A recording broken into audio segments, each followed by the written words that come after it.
Halo, Assalamualaikum warahmatullahi wabarakatuh. Terima kasih untuk yang sudah datang ke channel aku. Kalau belum subscribe, tolong jangan lupa di subscribe, kemudian bunyikan lonceng, dan jangan lupa kasih like serta komentar biar aku makin semangat ya. Istri Simpanan Pria Angkuh, episode 106.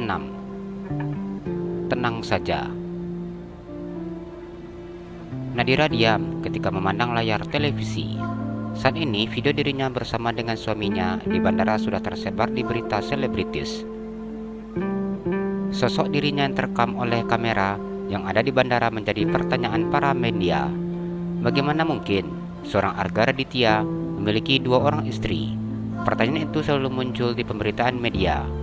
Banyak yang memberikan kata simpati untuk artis cantik yang sedang naik daun tersebut, yang mana di dalam pemberitaan dikabarkan bahwa artis cantik itu sudah tidak setia dengan suaminya sendiri. Meskipun Nadira merasa berita yang dengarnya begitu sangat menyalahkan suaminya, namun ia tetap fokus mendengarkan berita tersebut hingga berita itu selesai.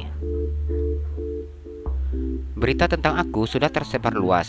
Lalu, apa yang harus aku lakukan bila istri pertama Habib datang ke rumah ini dan menyerangku?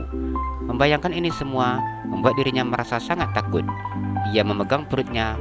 Walau bagaimanapun posisinya, Nadira lah yang telah merebut suami artis tersebut.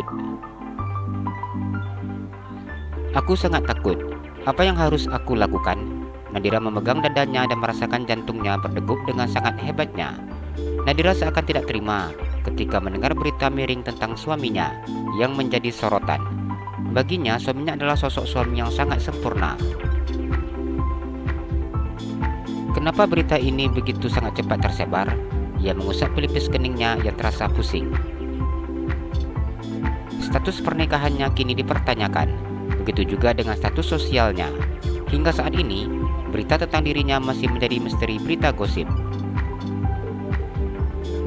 Dering ponsel miliknya membuyarkan semua pikiran yang ada di benak kepalanya. Nadira mengambil ponsel yang terletak di atas nakas dan memandang layar ponselnya. Halo, Assalamualaikum. Nadira memandang layar ponselnya ketika sudah mengangkat sambungan video call yang dilakukan oleh suaminya. Waalaikumsalam, lagi apa? Tanya Arga. Pria itu tersenyum ketika memandang wajah cantik istrinya.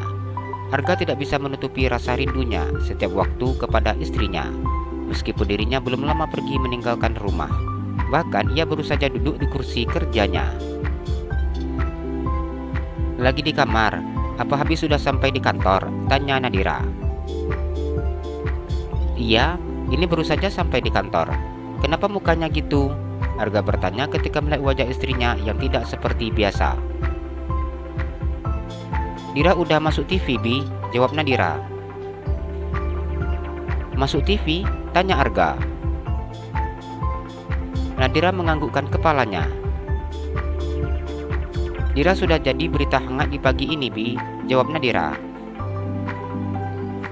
Ternyata istri Habib yang cantik ini sudah terkenal ya sekarang.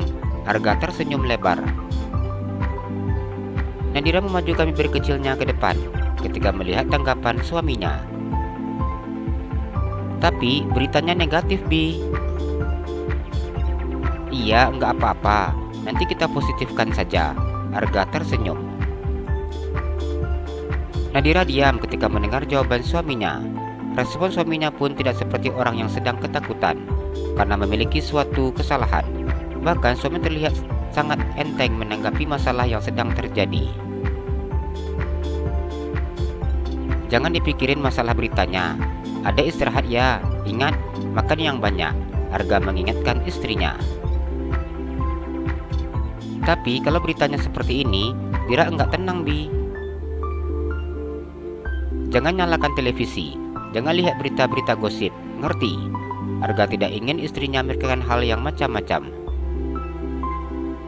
Iya, Bi, jawab Nadira.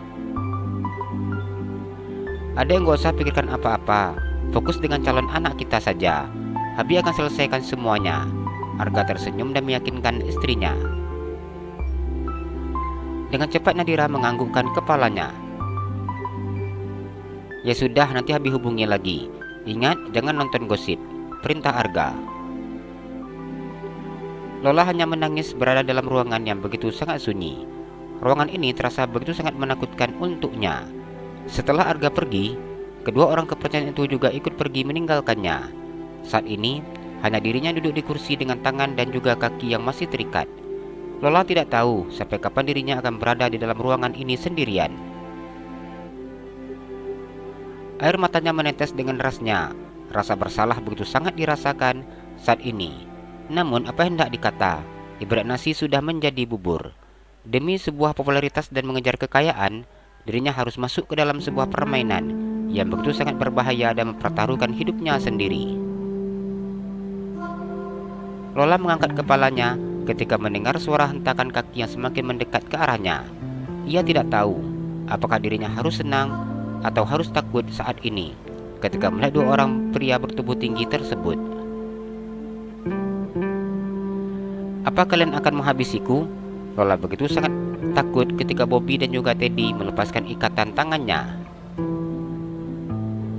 Bobby dan juga Teddy memandang wanita saat ini begitu sangat pucat. Raut wajah wanita itu tampak begitu sangat ketakutan.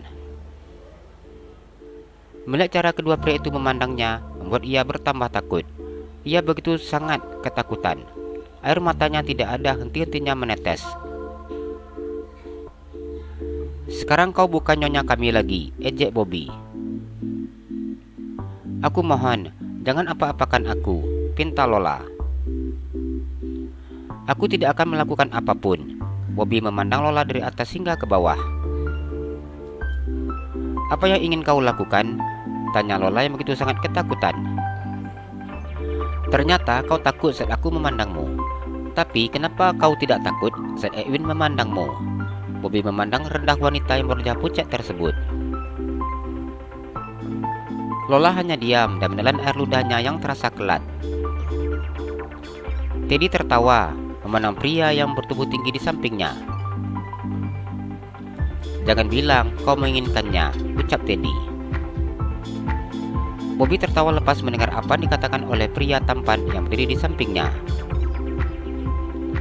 Aku tidak selera memandangnya, ucapnya. Aku juga tidak, malah aku merasa geli, ucap Teddy. Aku juga, bila aku jadi Tuan Arga, mungkin aku sudah melakukan hal yang terindah untuknya. Ia akan selalu dikenangnya sepanjang masa, ucap Bobby. Apa contohnya? Tanya Teddy. Ya, memberikan jejak nyata lah, ucap Bobby. Jejak nyata seperti apa? Teddy masih belum memahami ucapan pria bertubuh tinggi dan besar tersebut. Dia cantik. Ya, aku buat jadi enggak cantik lagi dengan memberikan goresan di wajahnya. Atau telinganya aku buang sebelah. Atau matanya aku buat sama seperti si Edwin, jawab Bobby dengan tegasnya. Apa yang diucapkan oleh pria itu membuat Lola semakin ketakutan. Udah, jangan banyak bicara. Cepat antar dia pulang ke rumahnya, ucap Teddy. Lola seakan tidak percaya ketika mendengar apa yang dikatakan oleh Teddy. Apakah mantan suaminya memaafkannya dan tidak menghukumnya dengan mengantarkannya pulang ke rumahnya? Apa yang telah dikatakan oleh mantan suaminya itu sungguh membuat hatinya merasa sangat senang. Mas Arga masih mencintai aku. Buktinya dia tidak menghabisiku. Dan bahkan dia tidak melaporkan aku ke polisi. Dia menyuruhku untuk pulang ke rumah. Ada rasa senang dan bahagia ketika Lola membayangkan hal tersebut. Aku sangat malas melakukan ini. Tapi mau gimana lagi? Aku harus mengikuti perintah bosku. Ternyata bosku sekarang sudah sangat baik. Dia tidak ingin kau mati, ucap Bobby yang memandang geli Lola. Lola hanya diam saat mendengar ucapan pria tersebut. Bisa pulang ke rumah dan berbaring di atas tempat tidur yang empuk seperti ini terasa seperti mimpi untuknya. Apakah aku masih memiliki kesempatan untuk mendapatkan hatinya lagi? Aku yakin dia masih mencintaiku. Lola sedikit tersenyum. Tapi, bagaimana cara aku untuk minta maaf kepadanya? Bagaimana cara aku untuk mendekatinya? Aku yakin karir dan popularitasku masih bisa aku selamatkan. Lola tersenyum. Jalan-jalan ke Pekanbaru, jangan lupa beli sepatu. Kalau kamu suka channel aku, please subscribe aku. Terima kasih.